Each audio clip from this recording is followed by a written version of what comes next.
열왕기상 2장. 다윗은 죽을 때가 가까워지자 자기 아들 솔로몬에게 유언을 했다. 아들아, 나는 이제 모든 세상 사람들이 가야만 하는 길로 가게 되었다. 아무쪼록 너는 굳세고 대장부답게 살아야 한다. 또한 내 하나님 주께서 원하시는 삶을 살아가야 한다. 모세의 율법에 기록된 그분의 모든 계명과 지시에 따라서 살아라. 그리하면 내가 어디로 가든지 무슨 일을 하든지 다 잘 될 것이다. 일찍이 주께서는 나에게 약속해 주셨다. 만일 내 자손들이 나에게 충성하며 온 마음과 정성으로 올바른 길을 걸으면 이스라엘을 다스릴 왕위가 내 가문에서 끊어지지 않고 영원토록 이어질 것이다. 아들아, 너도 수르야의 아들 요압이 자행한 일을 잘 알 것이다. 그는 이스라엘의 두 장군인 넬의 아들 아브네엘과 예델의 아들 아마사를 죽였다. 그는 평화의 시기에 마치 전쟁 때처럼 자신의 허리띠와 신발에 피를 묻혔다. 그를 지혜롭게 다뤄야 하겠지만 곱게 죽도록 내버려 두어서는 안 될 것이다. 하지만 길앗 사람 바실레의 아들들에게는 은혜를 갚아주어서 너의 식탁에서 함께 먹을 수 있도록 하여라. 내가 너의 형 압살롬을 피하여 도피했을 때 그들은 나를 잘 돌봐 주었다. 그리고 꼭 명심할 것이 있다. 베냐민 지파 소속의 바후림 마을 사람 시므이를 내게 맡긴다. 내가 피신하러 마하나임에 갔던 날 그는 나에게 아주 심한 저주를 퍼부었다. 하지만 나중에 그가 요단강으로 나를 맞으러 나왔을 때 나는 그에게 칼로 죽이지 않을 것을 주께 맹세했었다. 하지만 이제 상황이 달라졌으니 그에게 죄가 없다고 보아서는 안 될 것이다. 너는 지혜로운 사람이니 그를 어떻게 처리해야 할지를 잘 알 것이다. 그의 백발에 피를 묻히지 않은 채 고이 무덤으로 보내주어서는 안 될 것이다. 그러고서 다윗은 죽어 선조들에게로 돌아갔고 다윗 성에 묻혔다. 다윗은 헤브론에서 7년, 예루살렘에서 33년, 모두 40년 동안 이스라엘을 다스렸다. 부왕 다윗이 죽자 솔로몬은 아버지의 왕위를 이어받아 자신의 통치 기반을 확고하게 다져 나갔다. 어느 날 핫깃의 아들 아도니아가 솔로몬의 어머니 밧세바를 찾아왔다. 밧세바가 물었다. 좋은 일로 내게 온 것이냐? 이에 아도니아가 대답했다. 예, 좋은 일로 왔습니다.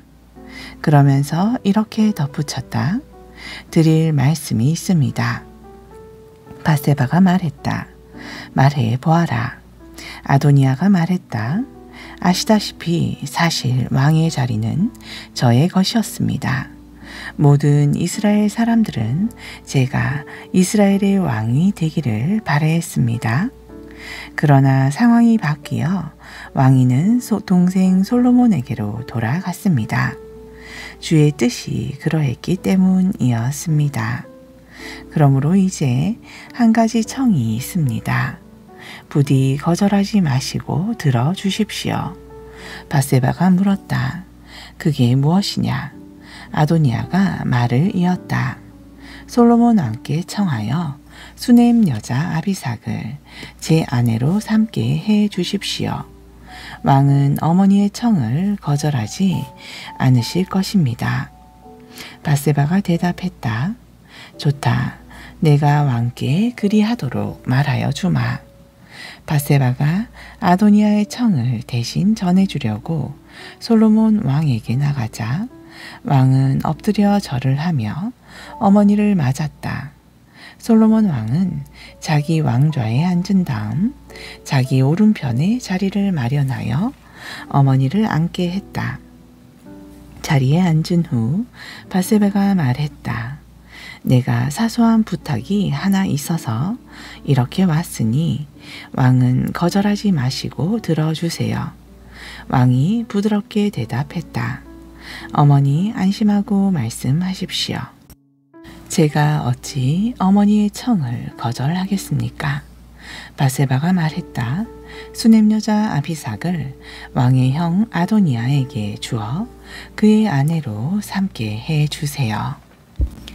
그러자 솔로몬 왕이 얼굴빛을 바꾸며 어머니 밧세바에게 대답했다.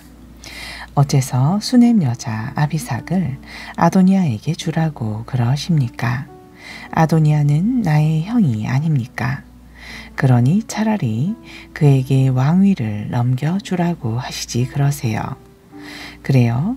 아도니아를 위해서나 대제사장 아비아달을 위해서나 군사령관 수르야의 아들 요압을 위해서나 이스라엘의 왕위를 그에게 넘겨주라고 하시지 그러세요. 그러고 나서 솔로몬은 주의 이름으로 엄숙하게 맹세했다. 아도니아가 자기 목숨을 걸고 이런 요청을 한 것이니 제가 아도니아를 즉각 처벌하지 않는다면 하나님께서 제게 천벌을 내리실 것입니다. 이제 저를 세워 아버지 다윗의 왕위에 앉게 하시고 약속하신 대로 제게 이 나라의 통치권을 맡겨주신 주의 살아계심을 두고 맹세합니다. 아도니아는 오늘 당장 처형될 것입니다. 그런 후 솔로몬 왕이 여호야다의 아들 경호대장 브나야를 보내니 그가 가서 아도니아를 쳐 죽였다. 또 대제사장 아비아달에게 솔로몬 왕은 이렇게 말했다. 그대는 즉시 고향 아나돗으로 돌아가시오. 그대는 아도니아의 거사에 참여한 죄로 죽어 마땅하지만 나는 그대를 죽이지 않겠소. 그대가 나의 아버지 다윗 왕 앞에서 주의 궤를 옮겼고 부왕께서 어려웠던 시절에 고난을 함께 했었기 때문이요. 솔로몬 왕은 아비아달에게서 대제사장의 직책을 빼앗았다. 이리하여 일찍이 주께서 실로에서 대제사장 엘리의 집안에 대해 예언하신 말씀이 그대로 이루어졌다. 이 같은 소식이 군사령관 요압에게도 전해졌다.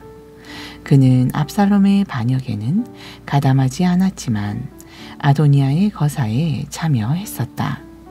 아도니아와 아비아달에 관한 소식을 듣고 요압은 주의 성막으로 도망하여 번제단의 뿔을 붙잡고 있었다.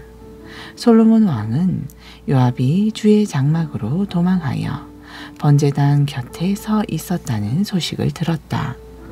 솔로몬은 경호대장인 여호야다의 아들 브나야에게 명령했다. 너는 가서 요압을 쳐 죽여라. 브나야가 주의 장막으로 가서 요압에게 말했다. 왕의 명령이요. 즉시 바깥으로 나오시오. 그러나 요압은 거절했다. 절대로 나갈 수 없소. 나는 여기서 죽겠소. 브나야가 왕에게 돌아가 그대로 보고했다.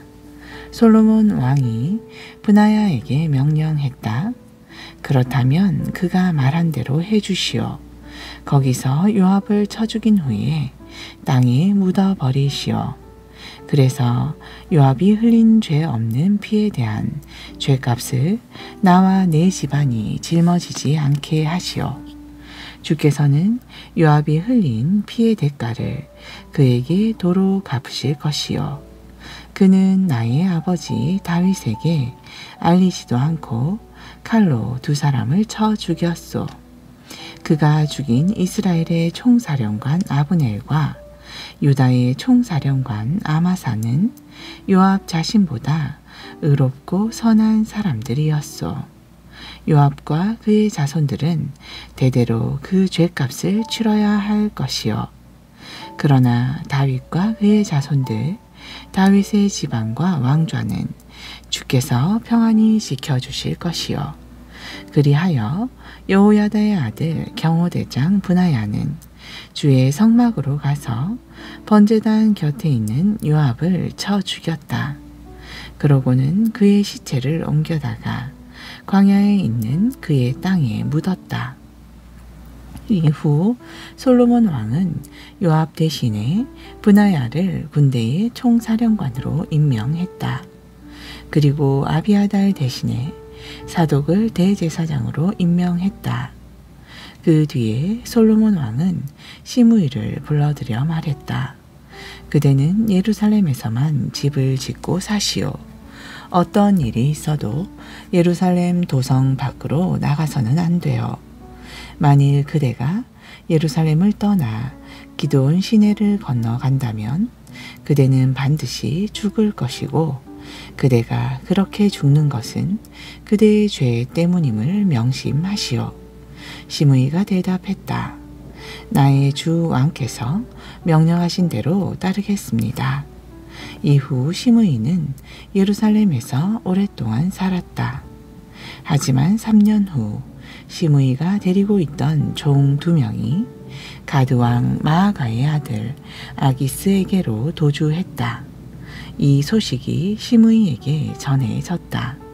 시므이는 즉시 나귀를 타고 가드의 아기스에게로 찾아가 자기 종들을 다시 데려왔다. 이처럼 시므이는 예루살렘을 떠나 가드로 가서 자기 종들을 데려온 것이다. 그때 솔로몬은 시므이가 예루살렘을 떠나 가드로 갔다가 되돌아왔다는 소식을 들었다. 왕이 시므이를 불러 말했다. 내가 예전에 그대를 불러 이 도성을 떠나지 마시오. 떠나는 날에는 반드시 죽을 것이오. 라고 경고하지 않았소. 그리고 그때 그대는 내 명령대로 따르겠다고 대답했소. 그런데 그대는 어째서 스스로의 맹세를 깨뜨리고 나의 명령을 어겼소. 왕은 계속 말을 이었다.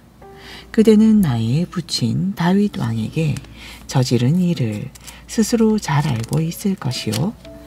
이제 그대의 잘못에 대해 주께서 죗값을 치르게 하실 것이오.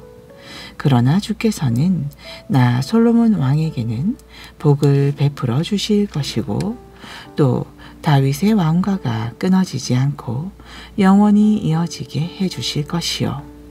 그런 후 솔로몬 왕이 그 자리에서 여호야다의 아들 브나야에게 명령을 내리자 그가 시므온을 데리고 나가 쳐 죽였다. 이렇게 하여 솔로몬 왕은 나라의 기반을 든든하게 세웠다. 3장 솔로몬은 이집트 왕과 동맹을 맺고 그의 딸과 결혼했다. 그는 파라오의 딸을 데려다가 왕궁과 주의 성전과 예루살렘 성벽의 건축이 모두 마무리될 때까지 다윗성에서 살게 했다.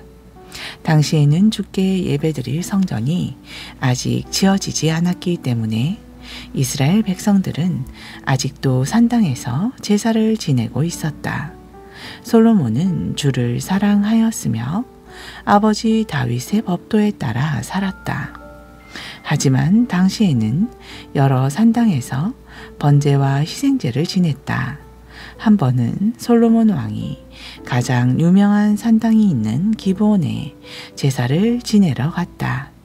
솔로몬은 거기에서 1,000마리의 짐승을 잡아 희생 제물로 바쳤다. 밤 솔로몬 왕이 기브온에서 잠을 자는데 주께서 꿈에 솔로몬에게 나타나 말씀하셨다.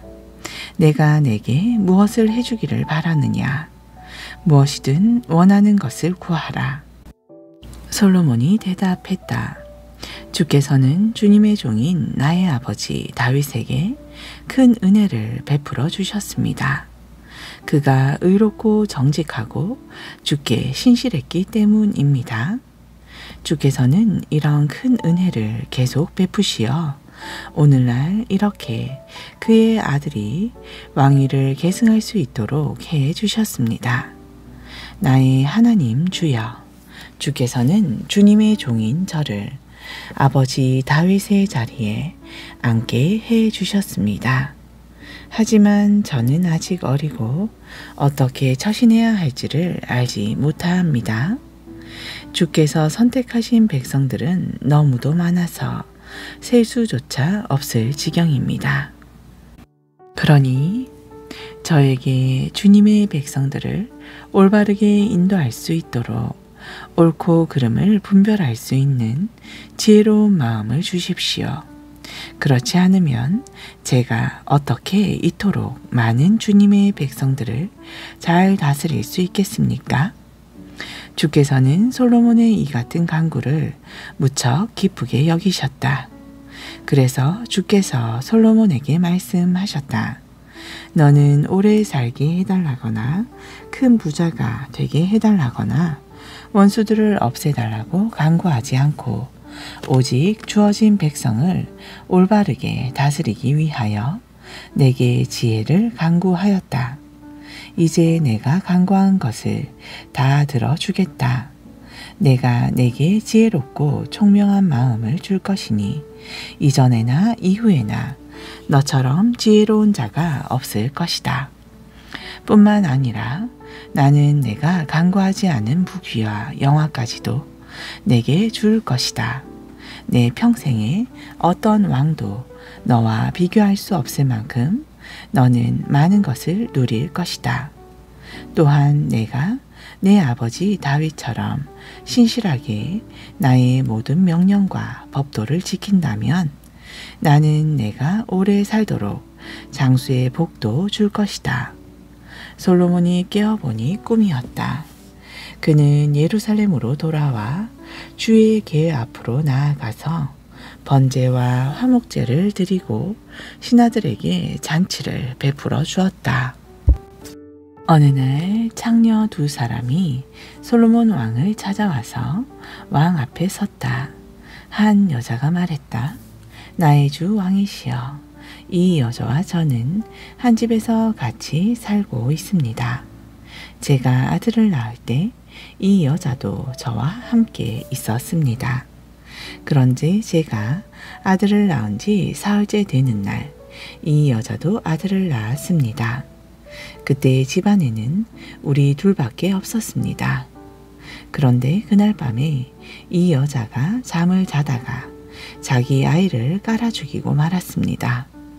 그러자 이 여자는 밤중에 일어나서 제가 잠든 사이에 제 옆에 뉘어둔 제 아이를 가져갔습니다. 그러곤 제 옆에는 죽은 자기 아들을 놓아두었습니다. 다음날 아침에 제가 일어나 아이에게 젖을 먹이려고 보니 아이가 죽어 있었습니다. 제가 아이를 자세히 살펴보니 그 아이는 제가 낳은 아들이 아니었습니다.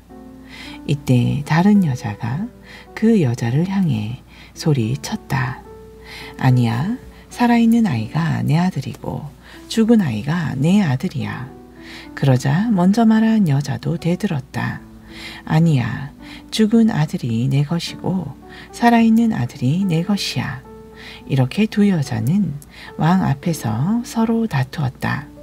솔로몬이 말했다. 서로 살아있는 아이는 자기 것이요 죽은 아이는 다른 사람의 것이라고 주장하는구나. 왕이 신하에게 칼을 가져오라고 하자 신하들이 칼을 가져왔다. 왕이 신하들에게 명령했다. 살아있는 아이를 정확하게 두 쪽으로 잘라서 이 두 여자에게 반씩 나누어 주도록 하여라. 그러자 살아있는 아이의 진짜 어머니는 자기 아이에 대한 사랑으로 마음이 찢어지는 것 같아서 이렇게 외쳤다. 안 됩니다. 나의 주 왕이시여, 차라리 이 아이를 저 여자에게 주세요. 제발 그 아이를 죽이지 마세요. 그러나 다른 여자는 이렇게 말했다. 어차피 그 아이는 내 아이도 될 수 없고 저 여자의 아이도 될 수 없으니 정확하게 둘로 나누어 주십시오. 그러자 왕이 즉각 판결을 내렸다. 살아있는 아기를 첫 번째 여인에게 주어라. 그 아이를 죽이지 말아라. 저 여인이야말로 저 아이의 진짜 어머니다. 왕이 이런 판결을 내렸다는 소식이 온 이스라엘에 전해지자 백성들은 모두 왕을 두려워하는 마음이 들었다. 왕이 정의로운 재판을 할 수 있도록 하나님께서 왕에게 지혜를 주셨다는 사실을 알게 되었기 때문이다. 아멘. 신약전서 누가복음 19장 11절. 이어 예수께서 비유를 하나 말씀해 주셨다. 이 비유를 말씀하신 것은 예수께서 예루살렘 가까이에 오셨으므로 사람들이 이제 곧 하나님의 나라가 임할 것으로 생각하고 있었기 때문이었다. 예수께서 말씀하셨다. 귀족 출신인 어떤 사람이 왕위를 받아오려고 먼 나라로 떠나게 되었소. 길을 떠나기 직전 그 귀족은 10명의 종을 불러 모은 후 그들 각자에게 한 문화씩을 주면서 말하기를 내가 돌아올 때까지 이것으로 장사를 하여라 하였소. 그러나 그 귀족의 일부 백성들은 그를 미워한 나머지 그 나라로 사절단을 보내어 우리는 이 사람이 우리의 왕이 되는 것을 원하지 않습니다 하고 전하게 했소. 하지만 그 귀족은 결국 왕위를 받아가지고 자기 나라로 돌아왔소. 그리고 그는 사람을 시켜 그들 각자가 얼마나 벌었는지 셈해 보기 위해서였소. 첫 번째 종이 와서 말했소. 주인님, 저는 주인님이 맡기신 한 문화로 10문화를 벌었습니다. 주인이 말했소. 참 잘했다, 착한 종아. 내가 작은 일에 충성하였으니 내게 10고을을 다스릴 권한을 주겠다. 두 번째 종이 와서 말했소. 주인님, 저는 주인님이 맡기신 한 문화로 5문화를 벌었습니다. 주인이 말했소. 너도 잘했구나. 너에게는 5고을을 다스릴 권한을 주겠다. 세 번째 종이 와서 말했소. 주인님, 여기 주인님이 제게 맡기신 한 문화가 있습니다. 저는 이 돈을 보자기에 잘 싸두었습니다. 사실 주인님은 지독하신 분이라서 맡기지시도 않은 것을 빼앗아 가시고 심지도 않은 것을 거두어 들이시는 분은 아닙니까? 그러자 주인이 크게 노하여 호통을 쳤소. 이 악한 종아, 내가 지독하다고? 좋다. 그러면 내 입에서 뱉은 말대로 지독한 사람이 되어주마. 그러니까 너는 나를 맡기지도 않은 것을 빼앗아가고 심지도 않은 것을 거두어 들이는 사람으로 알았다는 것이 아니냐. 그렇다면 내가 왜 그 돈을 은행에 맡기지 않았느냐.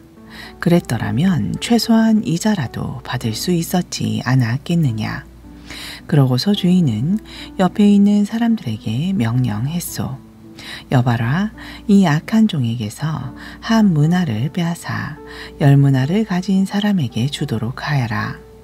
그때 그들이 주인에게 말하기를 하지만 주인님, 그 사람은 이미 10문화를 가졌는데요 하자 주인이 대답했소.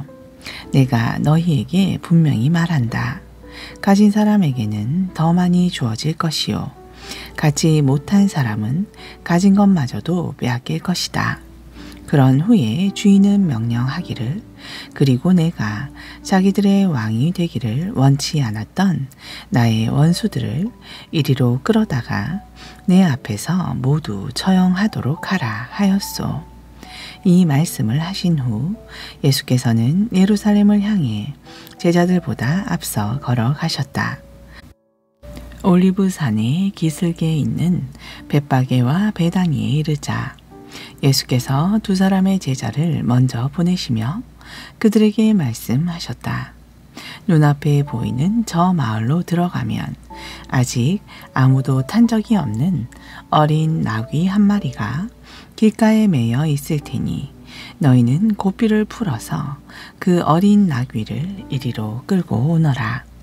혹시라도 누가 나귀 고삐를 왜 푸는 것이오 하고 묻거든 주님께서 잠시 쓰시겠답니다 하고 대답하여라. 제자들이 마을에 들어가서 보니 과연 예수께서 말씀하신 대로 어린 나귀가 한 마리 매어 있었다. 그래서 고삐를 풀고 있는데 주인이 와서 물었다. 왜 우리 나귀를 풀고 있는 거요? 제자들이 대답했다. 주님께서 잠시 쓰시겠답니다.